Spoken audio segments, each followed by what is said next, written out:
राधे राधे दोस्तों, स्वागत है आपका प्राचीन मंत्रा चैनल पर। इस चैनल पर आपको नई नई और दिलचस्प कहानियां मिलती हैं। अगर आप पहली बार इस चैनल पर आए हैं तो चैनल को सब्सक्राइब कर लीजिए और वीडियो अच्छी लगे तो कमेंट और लाइक करना बिल्कुल मत भूलिए। एक समय की बात है, प्रीतनगर के राजा सोनभद्र एक दिन शिकार खेलने के लिए जंगल में गए। शिकार खेलते खेलते वह जंगल में बहुत ही दूर निकल गए। अचानक मौसम खराब हो गया। आंधी तूफान की वजह से कुछ नजर नहीं आ रहा था। राजा के सभी सिपाही और उसके साथी बिछड़ चुके थे। दिन ढलते ढलते राजा को अब वापसी की चिंता होने लगी, लेकिन राजा रास्ता भटक चुका था। अब इस हालत में राजा वापस तो नहीं जा सकता था। वह जंगल जंगली जानवरों से भरा हुआ था। अब मजबूरी में राजा को जंगल में ही रात बितानी थी, इसीलिए वह किसी सुरक्षित जगह की खोज करने लगा। चलते चलते उसे एक जगह पर धुआं उठता हुआ दिखाई दिया। आगे जाकर राजा ने देखा तो वहां पर एक झोपड़ी थी, नेक दिल। राजा ने झोपड़ी का दरवाजा खटखटाया और आवाज लगाकर बताया कि मैं एक मुसाफिर हूं। बाहर मौसम खराब हो चुका है और मुझे सर छुपाने के लिए आसरा चाहिए। झोपड़ी का दरवाजा खुला और एक बूढ़ा आदमी बाहर आया। वह बड़े ही सम्मान के साथ राजा को अंदर ले गया। उस बूढ़े आदमी की एक जवान और सुंदर बेटी थी। वह दोनों बाप बेटी इस जंगल में रहते थे और वह आदमी जंगल से लकड़ियां काटकर नगर में जाकर बेचता। इसी तरह से उनका गुजारा चलता था। उसकी बेटी ने राजा के लिए बहुत ही अच्छा खाना तैयार किया। खाना बहुत ही साधारण था, लेकिन स्वाद में बहुत ही अच्छा था। इसके बाद राजा के लिए एक आरामदायक बिस्तर लगाया गया। बूढ़े आदमी और उसकी बेटी ने राजा की बहुत ही अच्छे से सेवा की। उस झोपड़े में रात गुजारने के बाद सुबह उनका धन्यवाद करके राजा अपने महल में वापस आ गया। राजा अपने महल में वापस तो आ चुका था, लेकिन उसे उस बूढ़े लकड़हारे की खूबसूरत बेटी की बहुत ही याद आ रही थी, जिसने उसे एक परदेसी मुसाफिर समझकर इतना ख्याल रखा। राजा की शादी एक मंत्री की बेटी से होने वाली थी। मंत्री की बेटी बहुत ही घमंडी और चालाक थी। राजा ने मंत्री की बेटी से शादी करने से मना कर दिया और यह फैसला किया कि वह जंगल में रहने वाले उस लकड़हारे की बेटी से शादी करेगा। इस तरह से राजा और उस लकड़हारे की बेटी की शादी हो गई। राजा के मंत्री को इस बात का बहुत ही दुख हो रहा था। वह अब मौके की तलाश में रहने लगा। राजा अपनी रानी के साथ बड़े अच्छे से दिन गुजार रहा था। एक साल बीतने पर राजा के यहाँ पर एक लड़की का जन्म हुआ और दूसरे साल भी एक और लड़की ने जन्म लिया। इस तरह से राजा की अब 2 बेटियां हो चुकी थीं। एक दिन मौका देखकर राजा के मंत्री ने राजा से कहा, महाराज, राज्य का राज्यपाठ चलाने के लिए एक बेटा जरूर होना चाहिए। इसीलिए मेरा तो सुझाव यह है कि आप दूसरी शादी कर लीजिए ताकि आपको पुत्र की प्राप्ति हो सके। लेकिन राजा ने इस बात से इनकार कर दिया। जब मंत्री ने यह देखा कि उसकी बेटी की शादी राजा से होने के सारे रास्ते बंद हो गए हैं, तो उसने आहिस्ता आहिस्ता सेनापति और बाकी मंत्रियों को अपने षड्यंत्र में शामिल कर लिया। फिर एक दिन धोखे से रानी के कमरे में सांप छोड़ दिया गया। सांप के डसने से रानी की मौत हो गई। दोनों राजकुमारियां अब भी बहुत ही छोटी थीं, लेकिन राजा ने फिर भी दूसरी शादी नहीं की। जब मंत्री ने देखा कि उसकी दाल नहीं गल रही, तो उसने रसोइयों के साथ मिलकर राजा के खाने में जहर मिला दिया, जिसके कारण राजा की भी मौत हो गई। फिर मंत्री ने राजगद्दी पर कब्जा कर लिया। राजा की एक पुरानी और वफादार दासी थी जो यह सब कुछ देख रही थी। उसे अब इस बात का एहसास हो गया कि मंत्री जल्दी ही राजकुमारियों को भी मरवा देगा। इसीलिए वह दासी उन दोनों राजकुमारियों को लेकर रात के अंधेरे में कहीं दूर चली गई। इस तरह से एक नेक दिल राजा की जगह वहां की प्रजा को एक बेरहम और लालची राजा मिल गया। दोनों लड़कियों को लेकर जंगल में गई और उनका भरण पोषण करने लगी। समय अपनी गति से गुजरा। अब दोनों लड़कियां जवान हो चुकी थीं।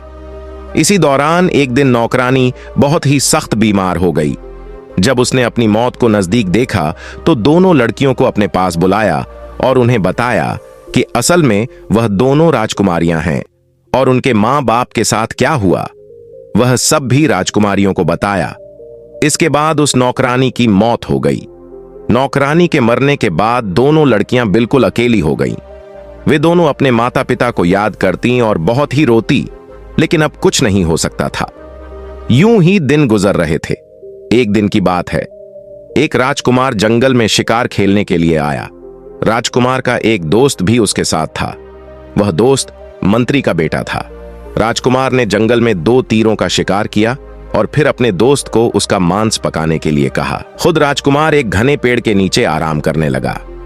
मंत्री के बेटे ने आग जलाकर तीरों का मांस पकाना शुरू किया कि तभी उसकी नजर सामने एक झोपड़ी पर पड़ी, जहां पर एक बहुत ही सुंदर लड़की खड़ी हुई थी और वह मंत्री के बेटे को बड़ी ही हैरानी से देख रही थी। जब मंत्री के बेटे ने उसे देखा तो वह भी हैरान रह गया कि इस वीरान जंगल में इतनी सुंदर लड़की कहां से आ गई। मंत्री का बेटा उस लड़की के पास गया और उसे अपने बारे में सारी जानकारी दी। इतने में उन्हें जलने की बू आने लगी। मंत्री का बेटा भागकर वापस आया तो देखा कि जो मांस वह पका रहा था वह जल चुका था। अब वह बहुत ही परेशान हो गया तो लड़की कहने लगी, हटो, मैं तुम्हारे लिए यह तीतर पका देती हूं। फिर उसने मांस पकाकर मंत्री के बेटे को दे दिया। राजकुमार, जो कि बहुत ही देर से इंतजार कर रहा था, सोच रहा था कि मेरे दोस्त ने इतनी देर क्यों लगा दी। पहले तो वह इतनी देर कभी नहीं लगाता था। मंत्री का बेटा जब पका हुआ मांस लेकर वापस आया, राजकुमार ने जब वह खाया तो वह हैरान रह गया और मंत्री के बेटे से पूछा, आज तुमने इतना स्वादिष्ट मांस कैसे पका लिया? आज से पहले तो तुम्हारे हाथ में इतना स्वाद नहीं था। तब मंत्री के बेटे ने उसे यह बताया कि यहां से थोड़ी ही दूरी पर एक झोपड़ी है जहां एक खूबसूरत लड़की रहती है। उस लड़की ने यह मांस पकाकर दिया है, क्योंकि मैं तो सिर्फ उसे ही देखता रह गया। दूसरी तरफ छोटी राजकुमारी जब वापस अपनी झोपड़ी में आई, जो कि नदी पर कपड़े धोने के लिए गई हुई थी, तो बड़ी राजकुमारी ने उसे मंत्री के बेटे का सारा किस्सा सुनाया कि कैसे वह मुझे देखता ही रह गया। तब छोटी बहन ने बड़ी बहन से कहा, तुम देखना, वह अब राजकुमार को लेकर वापस आएगा और तुम इतनी सुंदर हो कि राजकुमार तुम्हें पसंद कर लेगा। तुम राजकुमार के साथ चली जाना और उसके साथ शादी कर लेना, लेकिन उसे मेरे बारे में मत बताना। बड़ी राजकुमारी ने सारी बात सुनी तो कहने लगी, नहीं, मैं तुम्हें छोड़कर कहीं नहीं जाऊंगी। तब छोटी राजकुमारी ने उसे समझाते हुए कहा, देखो बहन, मैं भी तुम्हारे पीछे ही आऊंगी, पर हमारा यह रिश्ता अब इस दुनिया के सामने नहीं आना चाहिए। यह कहते हुए वह बाहर गई। जब वह वापस झोपड़ी में आई तो उसके पास बहुत ही छोटे छोटे सफेद फूल थे। वह फूल उसने अपनी बड़ी बहन को देते हुए कहा, जब राजकुमार तुम्हें लेकर जाएगा तो तुम सारे रास्ते यह फूल एक एक करके गिराती रहना। इस तरह से मैं इन फूलों का पीछा करते हुए तुम तक पहुंच जाऊंगी। सारी बात समझाने के बाद छोटी बहन झोपड़ी से बाहर निकलकर एक पेड़ के पीछे छुप गई। इतने में राजकुमार मंत्री के बेटे के साथ वहां पर आ गया। जैसे ही उसकी नजर बड़ी राजकुमारी पर पड़ी, वह उसे देखकर उससे प्रेम करने लगा। राजकुमार ने पूछा, आप इस जंगल में अकेली क्यों रहती हैं? राजकुमारी अपनी छोटी बहन के द्वारा समझाई हुई बातें राजकुमार को बताने लगी और कहने लगी, मैं यहां पर अपने माता पिता के साथ रहती थी। मेरी मां की तो मौत हो चुकी थी, जबकि मेरे पिता एक लकड़हारे थे। जंगल से लकड़ियां काटकर उन्हें बेचकर हम लोग गुजारा करते थे। कुछ दिन पहले ही मेरे पिता की भी मौत हो गई। अब इस दुनिया में मेरा कोई नहीं है, इसीलिए मैं अकेली ही रहती हूं। राजकुमार ने जब यह सुना तो फौरन राजकुमारी के सामने शादी का प्रस्ताव रख दिया और अपने साथ चलने के लिए कहने लगा। राजकुमारी उसके साथ जाने के लिए तैयार हो गई। चलते समय राजकुमारी ने एक गठरी उठा ली जिसमें सफेद फूल थे। राजकुमार ने उसे अपने साथ अपने घोड़े पर बिठा लिया और वे लोग चलने लगे। रास्ते में बड़ी बहन एक एक करके वह सफेद फूल गिराती जा रही थी। दूसरी तरफ छोटी राजकुमारी पेड़ की ओर से बाहर निकली और उन सफेद फूलों का पीछा करने लगी। राजकुमार बड़ी बहन को लेकर सीधा महल में पहुंचा और अपने माता पिता के पास लेकर गया। उसने अपने माता पिता को सारी बात बताई और यह भी कहा कि वह इस लड़की से प्रेम करता है और इसी के साथ दूसरी शादी करना चाहता है। असल में राजकुमार की पहले भी एक पत्नी थी, लेकिन वह बहुत ही घमंडी और नकचड़ी थी। उसकी मां भी उसके साथ महल में रहती थी। साथ ही वह अभी तक राजकुमार को कोई संतान नहीं दे पाई थी। शायद इसीलिए राजकुमार ने दूसरा विवाह किया था। जब उन दोनों को पता चला कि राजकुमार दूसरी शादी करने वाला है तो उन्हें बड़ा ही गुस्सा आया, पर वे दोनों जानती थीं कि राजकुमार जिस बात की ठान लेता है वह करके ही रहता है। इसीलिए उसने शादी के लिए बनावटी खुशी का इजहार किया और कहने लगी, कितनी खुशी की बात है कि राजकुमार की एक बार फिर से शादी होगी और हम दोनों तो सौतन नहीं बल्कि बहनें बनकर रहेंगी। जब राजकुमार की पहली पत्नी ने शादी पर कोई ऐतराज नहीं किया तो बाकी सभी लोग भी राजी हो गए। दूसरी तरफ छोटी बहन वह फूलों का पीछा करते हुए नगर में आ चुकी थी। पूरे नगर में उत्सव का माहौल बना हुआ था। छोटी बहन ने एक बूढ़ी औरत से पूछा, अम्मा क्या बात है, हर तरफ रौनक लगी हुई है। तो बूढ़ी अम्मा ने बताया, हमारे राजकुमार को जंगल से एक बहुत ही प्यारी लड़की मिली है और राजकुमार उसके साथ शादी करने वाला है, इसीलिए सारे नगर में उत्सव मनाया जा रहा है। फिर छोटी बहन ने उस बुढ़िया से पूछा, अम्मा क्या मुझे यहां पर कोई काम मिल सकता है? मैं गांव से आई हूं और मेरे मां बाप नहीं है, रहने के लिए कोई आसरा भी नहीं है। बूढ़ी औरत कहने लगी, काम तो मिल सकता है क्योंकि आजकल महल में बहुत ही काम है और मैं भी वहीं पर जा रही हूं। उस बूढ़ी औरत की एक बेटी थी जो कुछ दिन पहले ही बीमारी के कारण मर चुकी थी। बुढ़िया ने छोटी राजकुमारी से कहा, मुझे तुम्हें देखकर अपनी बेटी की याद आ रही है, तुम मेरी बेटी बनकर मेरे घर पर ही रह सकती हो। असल में यह बूढ़ी औरत अपनी जवानी में महल में नौकरानी का काम करती थी। अब बुढ़ापे की वजह से वह यह काम छोड़ चुकी थी। राजकुमार ने कहा, ठीक है अम्मा, मैं तुम्हारे घर में ही रहूंगी, लेकिन मैं काम करना चाहती हूं। क्या तुम महल में मुझे कोई काम दिलवा सकती हो? बूढ़ी औरत राजकुमारी को लेकर महल की तरफ चल दी, जहां हर तरफ खुशियों का माहौल था। बूढ़ी अम्मा जब उसे लेकर महल में पहुंची तो सामने से राजकुमार की पहली पत्नी आती हुई दिखाई दी। वो उस बुढ़िया को अच्छी तरह से जानती थी। बुढ़िया ने उसे प्रणाम किया और कहने लगी, यह मेरी भांजी है और आज ही गांव से आई है। इस बेचारी के मां बाप मर चुके हैं। मेरी आपसे प्रार्थना है कि आप इसे महल में दासी के रूप में रख लीजिए। राजकुमार की पहली पत्नी ने छोटी बहन को बड़े ही ध्यान से देखा और फिर उसे लेकर अपने कमरे में चली गई। कहने लगी, सुनो लड़की, तुम इतनी दूर अपने गांव से यहां पर काम करने के लिए आई हो। मुझे लगता है कि तुम्हें अपनी गरीबी मिटाने के लिए आवश्यकता होगी। अगर तुम यहां पर मेरी खास नौकरानी बनकर रहोगी और मेरे बताए हुए काम करोगी तो मैं तुम्हें ढेर सारी दौलत दूंगी, क्योंकि बाकी सभी दासियां इस महल में पुरानी हैं और वह मेरा साथ नहीं देंगी। तुम्हें उन सब से बचकर मेरे लिए काम करना होगा। बोलो, क्या तुम्हें यह मंजूर है? छोटी बहन यह जान चुकी थी कि यह राजकुमार की पहली पत्नी है और इसकी बातों से उसे किसी साजिश की बू आने लगी। बात को समझते हुए वह जल्दी से बोली, रानी जी, मैं आपकी हर बात मानूंगी। उसकी बात सुनकर वह मुस्कुराती हुई बोली, अभी तो मैं रानी नहीं बनी हूं, जब राजकुमार राजा बन जाएगा तब मैं रानी बनूंगी। छोटी बहन ने कहा, आप चिंता ना करें, ईश्वर ने चाहा तो आप जल्दी ही रानी बन जाएंगी। यह सुनकर राजकुमार की पहली पत्नी कहने लगी, तुम तो बहुत ही काम की चीज हो, बस तुम आज से ही महल में मेरे लिए काम करने लगो और मेरे कहे के मुताबिक चलना। छोटी बहन ने कहा, जी बिल्कुल, आप बिल्कुल बेफिक्र रहिए, मैं अपना हर काम पूरी मुस्तैदी से करूंगी। इसके बाद वह दोनों बड़ी राजकुमारी यानी बड़ी बहन के कमरे में गई। पहली पत्नी कहने लगी, यह लड़की आज से आपकी दासी है, तुम्हें जो भी काम करवाना हो इससे करवा लेना।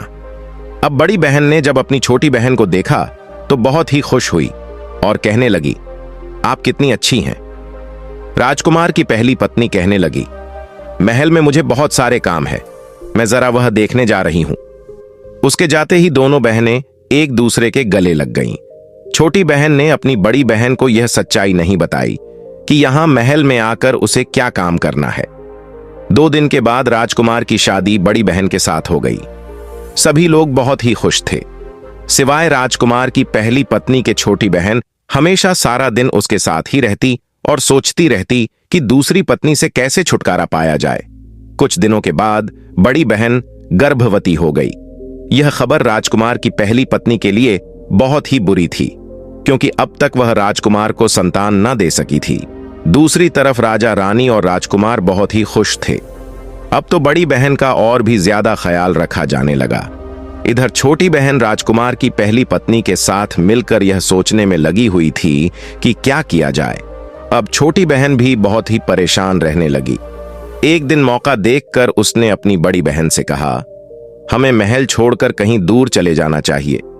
अब छोटी बहन यह भी नहीं बता सकती थी कि राजकुमार की पहली पत्नी उससे कितना जलती है। वह अगर यह बात बता भी देती तो उसकी बात पर कोई विश्वास न करता, क्योंकि राजकुमार की पहली पत्नी सबके सामने छोटी बहन का बहुत ही ख्याल रखती थी। बड़ी बहन यह बात सुनकर कहने लगी, बहन, मुझे यहां पर सभी लोग बहुत ही प्यार करते हैं। मैं तो तुम्हें उसी समय कह रही थी कि तुम भी मेरे साथ महल में चलो, लेकिन तुम नहीं मानी, और तुमने ही कहा था कि अपना और मेरा रिश्ता सबसे छुपा कर रखना। तुम अगर कहो तो मैं अभी के अभी राजकुमार को सारी बात बता देती हूं कि तुम मेरी बहन हो।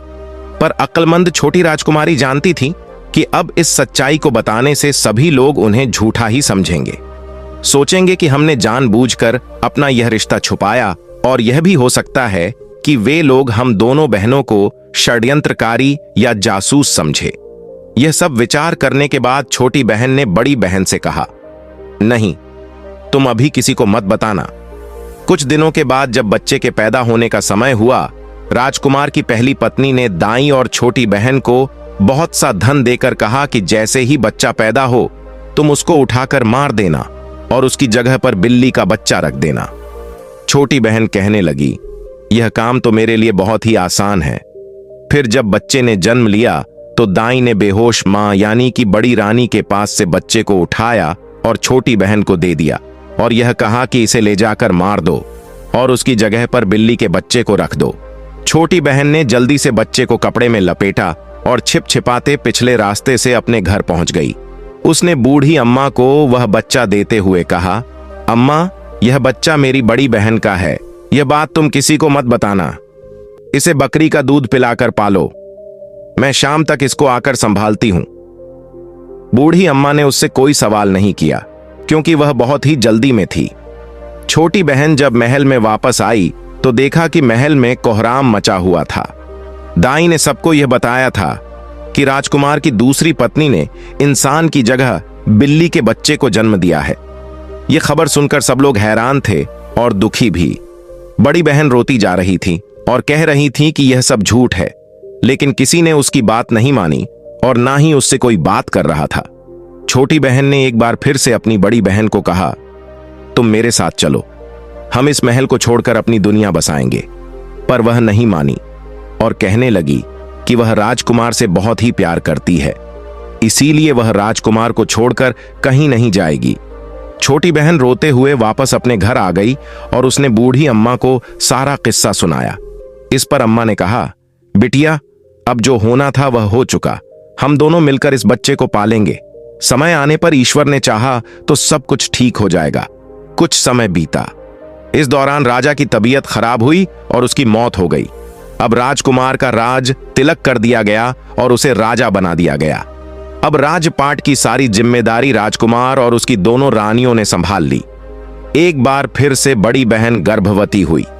अब की बार बड़ी रानी ने छोटी बहन को बहुत सा इनाम दिया और कहा कि इस बार तुम बच्चे के जन्म पर उसकी जगह कुत्ते के बच्चे को रख देना। इस पर छोटी बहन कहने लगी, इस बार ऐसा ना कीजिए बड़ी रानी जी, क्योंकि आपके भी कोई संतान नहीं है और राजा को भी उत्तराधिकारी की जरूरत होगी। बड़ी रानी गुस्से में आकर कहने लगी, अगर तुझे यह काम नहीं करना तो मत कर, मैं यह काम किसी और से करवा लूंगी। इस पर छोटी बहन तुरंत बोली, अरे नहीं रानी जी, मैं तो सिर्फ मजाक कर रही थी। छोटी बहन एक बार फिर से अपनी बड़ी बहन को समझाने लगी कि यहां से चलो, पर बड़ी बहन कहने लगी कि अब तो मैं रानी बन चुकी हूं और मुझे लगता है कि तुम मुझसे जलने लगी हो। छोटी बहन अपनी बड़ी बहन की इस बात पर मन ही मन दुखी हो रही थी। बच्चे के जन्म का समय आया तो एक बार फिर से छोटी बहन ने बेहोश मां के पास से बच्चा उठा लिया और दाई ने उसकी जगह पर कुत्ते का बच्चा रख दिया। छोटी बहन पहले की ही तरह से पिछले दरवाजे से बच्चे को लेकर अपने घर में आ गई। बच्चे को बूढ़ी अम्मा को सौंपकर वह खुद उल्टे पांव वापस महल में जा पहुंची। महल में आकर उसने देखा कि एक बार फिर से कोहराम मचा हुआ था। बड़ी रानी कहने लगी, मुझे तो यह औरत लगती ही नहीं। पहली बार इसने बिल्ली के बच्चे को जन्म दिया और दूसरी बार कुत्ते के बच्चे को। मैं तो कहती हूं कि इसे कारागार में डाल दिया जाए, वरना अगले साल ना जाने यह क्या पैदा करेगी। राजा भी अब इन सब बातों से परेशान हो चुका था। उसने अपने दोस्त को बुलाया, जो कि अपने पिता की जगह अब मंत्री बन चुका था। उसे आदेश दिया कि छोटी रानी को तुरंत कारागार में डाल दिया जाए। मंत्री ने राजा को समझाने की बहुत ही कोशिश की कि ना जाने मुझे क्यों लगता है कि छोटी रानी निर्दोष है, लेकिन राजा ने उसकी एक ना सुनी। आखिरकार छोटी रानी को कारागार में डाल दिया गया। अब तो बड़ी रानी बहुत ही खुश थी, क्योंकि सारी चीजें उसके मन के मुताबिक हो रही थीं। दिन बीतने लगे। राजा को कभी कभी अपनी छोटी रानी की याद आती थी, पर साथ ही जब उसे बिल्ली और कुत्ते के बच्चे के बारे में याद आता तो वह अपनी रानी से नफरत करने लगता। दूसरी तरफ छोटी बहन ने बड़ी रानी से कहा कि अब उसकी शादी होने वाली है, इसीलिए वह महल के काम को छोड़कर जा रही है। रानी को दासियां की कोई कमी तो थी नहीं। छोटी बहन अब बूढ़ी मां और दोनों बच्चों को लेकर जंगल में अपनी उस झोपड़ी में वापस आ गई। वहां पर वे उन दोनों बच्चों को पालने लगे। 5 साल के बाद एक दिन राजा अपने मंत्री के साथ जंगल में शिकार खेलने के लिए आया। राजा और उसका मंत्री दोनों अपने घोड़े को नदी के किनारे पानी पिलाने के लिए गए। अभी वह पानी पी रहे थे कि क्या देखते हैं कि वहां पर बड़े ही सुंदर 2 बच्चे आए, जिनके पास लकड़ी के घोड़े थे। आते ही वे दोनों बच्चे अपने लकड़ी के घोड़े को पानी पिलाने लगे और साथ में वह एक गाना भी गा रहे थे, काठ का घोड़ा लोहे की लगाम, चल पानी पी ले। ओ मेरे गुलाम राजा को यह सब देखकर बड़ी ही हैरानी हुई और वह उनके पास गया। उनसे पूछने लगा, प्यारे बच्चों, क्या लकड़ी के घोड़े भी कभी पानी पीते हैं और क्या लोहे की भी कभी लगाम होती है? इस पर बच्चे कहने लगे, अगर एक औरत कुत्ते के बच्चे को और बिल्ली के बच्चे को जन्म दे सकती है तो एक ना एक दिन यह लकड़ी के घोड़े भी पानी पिएंगे। यह सुनकर राजा और मंत्री दोनों हैरान रह गए। राजा ने बच्चों से पूछा कि यह बात तुम्हें किसने सिखाई? इस पर बच्चे बोले, हमारी मौसी ने। राजा ने कहा, बच्चों, मुझे अपनी मौसी के पास ले चलो। बच्चे राजा और मंत्री को उसी झोपड़ी पर ले आए जहां कुछ सालों पहले राजा आया था और बड़ी बहन को अपने साथ ले गया था। राजा ने जब वहां पर अपने महल की पुरानी दासी को देखा तो चौंक गया और पूछने लगा, लड़की, ये बच्चे कौन हैं और यह सब क्या मामला है? छोटी बहन ने राजा से कहा, आप कुछ साल पहले यहां से जिस लड़की को लेकर गए थे, मैं उसी की बहन हूं। मुझे इस बात का अंदेशा था कि राजमहलों में अक्सर साजिशें की जाती हैं, षड्यंत्र रचे जाते हैं। राजा ने पूछा, तुम्हें पहले से यह अंदेशा क्यों था? वह कहने लगी, हम भी कोई साधारण लोग नहीं हैं, बल्कि हम दोनों बहनें राजकुमारियां हैं। हमारे पिता भी आपकी ही तरह से राजा थे। वह एक बार जंगल में शिकार खेलने आए थे और रास्ता भूलकर मेरे नाना के घर, जो कि एक लकड़हारे थे, उनके पास आसरा ढूंढते हुए आए। वहीं पर उनकी मुलाकात हमारी मां से हो गई। वे दोनों एक दूसरे को पसंद करने लगे और फिर दोनों ने शादी कर ली। लेकिन महल में न सिर्फ हमारी मां के खिलाफ षड्यंत्र रचा गया, बल्कि हमारे पिता को भी उसका शिकार होना पड़ा और इस तरह से षड्यंत्रकारियों ने हमारे माता पिता को मार डाला। हमारे महल की एक दासी हम दोनों को यहां पर ले आई। इसके बाद हम इस जंगल में रहने लगे।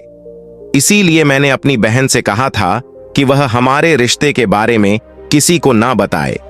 अगर महल में सब कुछ ठीक ठाक चल रहा होता तो मैं कुछ ही समय के बाद सभी को सच्चाई बता देती। लेकिन महल में पहुंचते ही मुझे इस बात का पता लग गया था कि बहुत ही जल्दी मेरी बड़ी बहन के खिलाफ भी साजिश होने वाली है, क्योंकि आपकी पहली पत्नी ने भाग्यव मुझे ही यह सब काम करने के लिए चुना था। वह यह नहीं जानती थी कि जिसके साथ मिलकर और जिसके खिलाफ वह साजिश कर रही है, वह दोनों आपस में बहनें ही हैं। इसके बाद छोटी बहन ने शुरू से लेकर आखिर तक सारी बात राजा को बताई कि किस तरह से बड़ी बहन के बच्चों को कुत्ते और बिल्ली के बच्चों से बदला गया, और यह भी बताया कि यह दोनों बच्चे कोई और नहीं बल्कि आपके ही बेटे हैं। राजा ने दोनों बेटों को गले से लगा लिया और सभी की आंखों में आंसू बहने लगे। सारी सच्चाई जानने के बाद राजा को भयंकर गुस्सा आया और वह कहने लगा कि वह अब बड़ी रानी को नहीं छोड़ेगा। लेकिन छोटी बहन ने उसे रोक लिया और कहा कि वह छोटी रानी की अपराधी है। पहले तो आप छोटी रानी को कारागार से निकालवाइए, उसके बाद छोटी रानी को यह अधिकार दीजिए कि वह बड़ी रानी के लिए सजा तय करें। राजा को उसकी यह सलाह बहुत ही अच्छी लगी। छोटी बहन यह अच्छी तरह से जानती थी कि उसकी बड़ी बहन बहुत ही नेक दिल और दयालु है और वह राजा की पहली पत्नी को माफ कर देगी, क्योंकि सजा देने से भी वह समय वापस नहीं आ सकता जो छोटी रानी ने कारागार में गुजारा था। राजा ने अपने दोनों बच्चों को घोड़े पर बिठाया और फिर राजा ने मंत्री को आदेश दिया कि वह राजकुमारी को अपने घोड़े पर बिठा ले, क्योंकि राजा ने यह बात भांप ली थी कि मंत्री की नजरों में राजकुमारी के लिए प्यार उमड़ रहा था। इसके बाद वे सभी महल में पहुंच गए तो राजा ने सबसे पहले बड़ी रानी को बेड़ियां पहना दी और खुद जाकर कारागार में छोटी रानी के सामने हाथ जोड़कर माफी मांगने लगा। कहने लगा, रानी मुझे माफ कर दो, मुझे सारी सच्चाई का पता चल गया है और मैं तुम्हें आजाद करने के लिए यहां पर आया हूं। छोटी रानी को कैद से निकाला गया और बड़ी रानी को उसके सामने पेश किया गया। मंत्री ने सबके सामने एक बार फिर से सारी सच्चाई बयान की। छोटी रानी को जब उसके बच्चे और छोटी बहन मिल गए तो वह उनके गले लगकर रोने लगी और फिर राजा ने कहा, रानी, आज तुम्हें अधिकार है कि तुम बड़ी रानी को सजा दो। मगर छोटी रानी ने यह कहकर उसे माफ कर दिया कि गुजरा हुआ समय वापस नहीं आ सकता और दूसरा, यह सब मेरे भाग्य में ही लिखा हुआ था, इसीलिए मैं इसे कोई सजा नहीं दूंगी। जब बड़ी रानी, जो कि थर थर कांप रही थी, ने यह बात सुनी तो रोते हुए छोटी रानी के पैरों में गिर पड़ी। कहने लगी, तुमने मुझे माफ करके मुझ पर बहुत बड़ा उपकार किया है। अब तो पूरे महल में उत्सव मनाने की तैयारी होने लगी। इस मौके पर मंत्री ने राजा के सामने राजकुमारी की शादी का प्रस्ताव रखा। राजा ने मुस्कुराते हुए छोटी राजकुमारी की तरफ देखा। छोटी राजकुमारी ने शर्माते हुए नजरें झुका ली। कुछ दिनों के बाद बड़े ही धूमधाम से मंत्री और छोटी राजकुमारी की शादी कर दी गई। इसके बाद वे सभी एक खुशनुमा जिंदगी बिताने लगे। तो दोस्तों, आपको आज की कहानी अच्छी लगी तो चैनल को सब्सक्राइब कर दीजिए और कमेंट्स में राधे राधे लिखना ना भूलना। फिर मिलते हैं एक नई कहानी के साथ। राधे राधे।